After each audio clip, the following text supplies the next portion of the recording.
Hi guys, I am Marky. So nandito tayo ngayon sa ating main branch at marami tayong bagong lapag na clearance units. Papakita ko sa inyo yung mga best deals natin na laptops. Katulad dito, meron tayo ditong Asus na naka-Core i3. Below 20K ang price. Usually sa mall, nasa 25 to 30,000 pa yung mga ganitong specs. Pero dito, syempre 20,000 na lang yan. Meron din tayo ditong naka-Ryzen 3. Same price.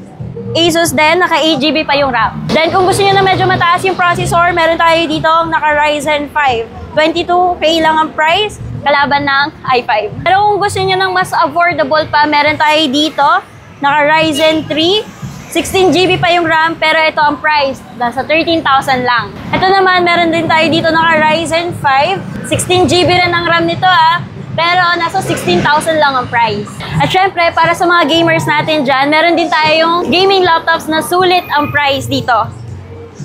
Itong HP Victus natin, naka-Ryzen 5 ang processor and naka-RTX GPU ka na. Pero ang price, nasa 30,000 lang. Meron tayo ngayon 2 units na available dito sa clearance units natin. So dito naman tayo sa Lenovo, itong mga gaming line nila. Itong Lenovo Lock. Ayan. Na nasa around 35,000 lang ang price. 2 units din ang available natin dito kay Lenovo Lock. Kung naghahanap din kayo ng kakaibang laptop, meron tayo din dito niyan. Itong Lenovo Flex 5 natin, around 30,000 lang din ang price. Dito sa main branch natin, meron tayong 3 stores. Itong first store natin ay ang Asus MSI. Ang second store naman natin ay ang mga Acer, Lenovo at HP. Yung pangatlong store naman natin, nandun ang ating Dell, Mechanics, Chewy na mga laptops. Siyempre, ang sale natin, hindi lang dito sa labas. Meron din yan sa loob. So, check natin kung ano yung mga nakasale natin kay Asus at MSI. So, meron tayo dito mga brand new overstocks na laptops, katulad ditong Asus VivoBook na naka-RTX 3050, around 38,000 ang price. Meron din tayo dito naka-Ryzen 5 ang processor na naka-16GB yung RAM, pero 28,000 lang ang price from 33,000. Meron din tayo dito natitira na nasa 20,000 lang ang price. So, pwede to pang basic use, students natin manood din ng Netflix or YouTube, pwede to. Siyempre, meron din tayo dito MSI, marami din silang nakasale from gaming to consumer laptops. So, check naman natin din sa pangalawang store natin kung ano pa yung mga nakasale natin doon.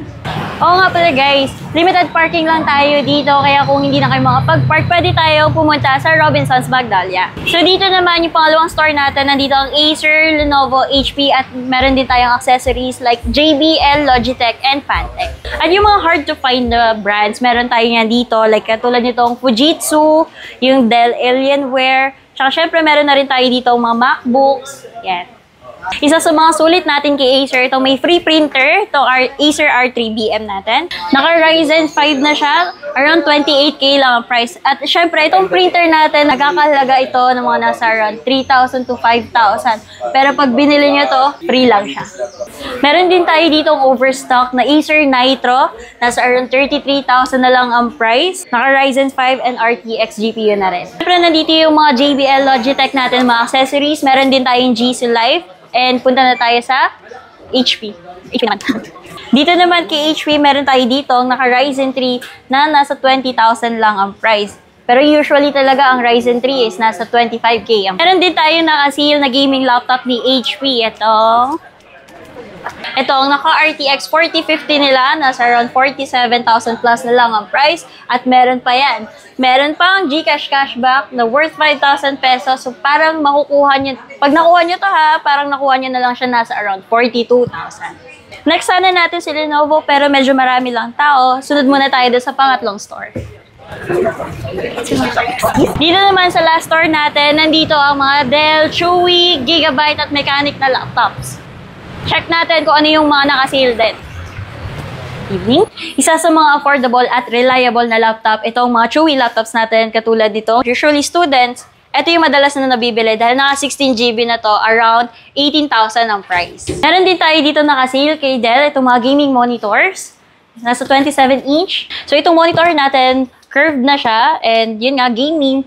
Ano nga ulit yung price natin, kuya?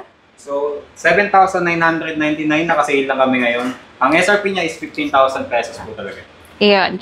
So, from 15,000 to 7,000, sulit na sulit talaga itong gaming monitor natin kay Den. So guys, salamat sa pagsama sa akin sa pag-tour dito sa aming main branch. So sana panoorin nyo pa rin ako sa susunod na mga vlogs natin dito sa... Baka kasi, syempre, mawalan tayo ng work.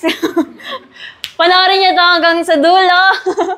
Punta lang kayo dito sa store namin at i-assist namin kayo. And again, I am Marky, your darling Marky. See you here at our store. Bye!